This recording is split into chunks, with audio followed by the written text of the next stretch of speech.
1437 करोड़ पर कंपनी ने profit post किया। अनुमान 1311 करोड़ का था। हाँ, ब्याज के आय के मामले में हल्की सी नरमी है, लेकिन सिर्फ आधा %। तो आप कह सकते हैं एनआईआई जो है वो फ्लैट है। 4659 करोड़ पर यह आंकड़ा देखने को मिला। 4438 करोड़ का अनुमान था, तो अनुमान से बेहतर वैसे ये ब्याज से आय का आंकड़ा है। अब आप आइए कि क्या अच्छा दिख रहा है। तो एसेट क्वालिटी के मोर्चे पर आप ध्यान देंगे कि कंपनी ने तगड़े राइट ऑफ्स किए हैं इस तिमाही में।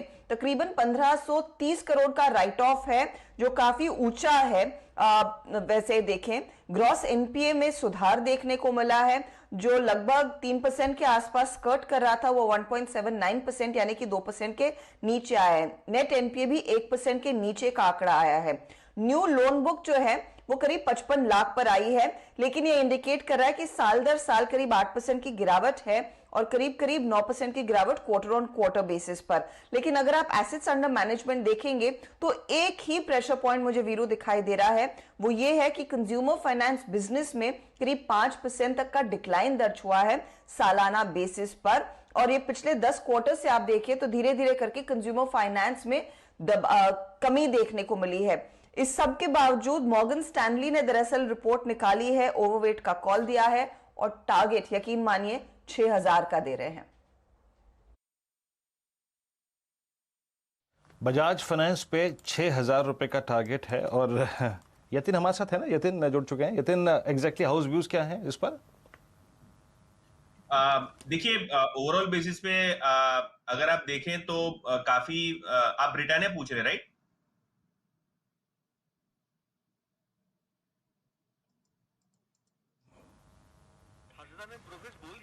हर्षदा ने अगर आप देखें टारगेट्स यहाँ पे ऑलमोस्ट, अगर आप देखें एक्सप्लेन कर दिया। इस पर एक टेक्निकल अप्रोच ले लेते हैं बजाज फाइनेंस पे। याद रखिएगा 50 डे एक्सपोनेंशियल मूविंग एवरेज से इसने पुल बैक दिया, और हर्षदा ने जो टारगेट दिए करीब करीब 6000 रुपये की ट्रेजेक्ट्री की तरफ, वो बहुत स्ट्रॉन्ग है। एक इस पर टेक्निकल अप्रोच ले लेते हैं। आशीष, आप कैसे अप्रोच करेंगे इस स्टॉक को? आपने नंबर्स देखे, टारगेट्स देखे, 50 डे में से इसने पुल बैक लिया, कैसे अप्रोच कर रहे हैं आप इस स्टॉक को? आप बजाज फाइनेंस की बात कर रहे हैं ना वीरेंद्र? जी हाँ जी जी बिल्कुल। तो देखिए, बहुत ही अच्छी तरह से स्टॉक ने एक बेस 45-4600 के जोन में बनाया, और उसके बाद 7-8 दिन कंसोलिडेट करके इसने एक मूव क्रॉस किया 4800 लेवल्स का, जो कि एक शॉर्ट टर्म ब्रेकआउट के तौर पे देखा जाएगा। मेरे हिसाब से अब स्टॉक में 4780 पे एक अच्छा सपोर्ट देखने को मिलेगा, और ऊपर में मैं समझता हूँ 5100 से 5150 के लेवल्स इस अपमूव के अंदर में आपको बजाज फाइनेंस में देखने को मिलेंगे। तो मेरे हिसाब से बाय एंड डिप की रणनीति बजाज फाइनेंस के स्टॉक में देखने को नजर आएगी। और जैसे मैंने पहले भी कहा कि बजाज फिनसर्व काफी स्ट्रांग नजर आ रहा है, तो वहां पर पे एक स्ट्रांग मूव मैं समझता हूं 10,500 की तरफ बढ़ता हुआ बजाज फिनसर्व के स्टॉक में नजर आता है। चलिए, तो 2 शानदार नतीजे, लेकिन कुछ मायूसी हाथ लगेगी इन्वेस्टर्स के ब्रिटानिया में। हर्षदा जी बताइए, नतीजे ब्रिटानिया के कैसे थे? यहां पर टॉप लाइन और मार्जिन दोनों उम्मीद से कम है। जी हाँ, वहां पर अगर आप गौर करें तो थोड़ा सा दबाव देखने को मिला है, लेकिन शैल आप देखिएगा 360 करोड़ का प्रॉफिट का आंकड़ा आया है। अगर आप इसे कंपेयर करते हैं तो सिर्फ 3% की गिरावट है साल दर साल। हालांकि हाँ, जैसे आप कह रहे हैं कि उम्मीद थी 425 करोड़ की। मार्जिन के मोर्चे पर 16% का मार्जिन कंपनी ने डिलीवर किया है, 18% का अनुमान था। लेकिन मार्जिन कमजोर क्यों है? क्योंकि इन्होंने 100 करोड़ का इन्फ्लेशन की इनपुट के तौर पर क्वार्टर ऑन क्वार्टर बेसिस पर नोटिस किया है। Normalisation of ad and promotional spends देखने को मिले हैं, जो करीब 1.5% कम है। और ओवरऑल इनकी इनपुट बास्केट में इन्फ्लेशन का भी इंपैक्ट है, करीब करीब 3% का। अब इसको ऑफसेट करने के लिए इन्होंने कुछ प्राइस हाइक्स लिए Q4 में। लेकिन रेवेन्यू के मोर्चे पर देखिएगा तो ग्रोथ देखने को मिली है, 9% प्लस की ग्रोथ, 3130 करोड़ का आंकड़ा। और हर एफएमसीजी कंपनी के लिए हम देखते हैं कि वॉल्यूम ग्रोथ क्या है, तो कंपनी ने दरअसल अपनी वॉल्यूम ग्रोथ मेंटेन की है इस पर्टिकुलर क्वार्टर में, जो 8% पर है, और ये लगभग इन लाइन है। बाजार ने अनुमान यही लगाया था कि 8% के आसपास की वॉल्यूम ग्रोथ देखने को मिलेगी। मैनेजमेंट ने कुछ कमेंट्री भी दी है कि पैंट्री लोडिंग देखने को मिली है, कुछ स्टॉकिंग देखने को मिली है Q1 में लॉकडाउन के चलते, और साथ ही साथ प्रोड्यूसर्स और कॉम्पिटिटर्स यानी कि कंपनी और बाकी का जो बाजार है एफएमसीजी मार्केट में, वो बेटर प्रिपेयर्ड है लॉकडाउन से जूझने के लिए। एम्पल प्रोडक्शन हो रखा है, तो ये फिलहाल ब्रिटानिया के नंबर्स रहे हैं। फिलहाल ब्रिटानिया का लंबी अवधि का चार्ट चल रहा है और ये स्टॉक आपको ट्रेड करता हुआ दिखेगा। आपके सामने जो लोएस्ट लेवल है वो है 30 मार्च का, जो आपके सामने स्क्रीन पर आता हुआ।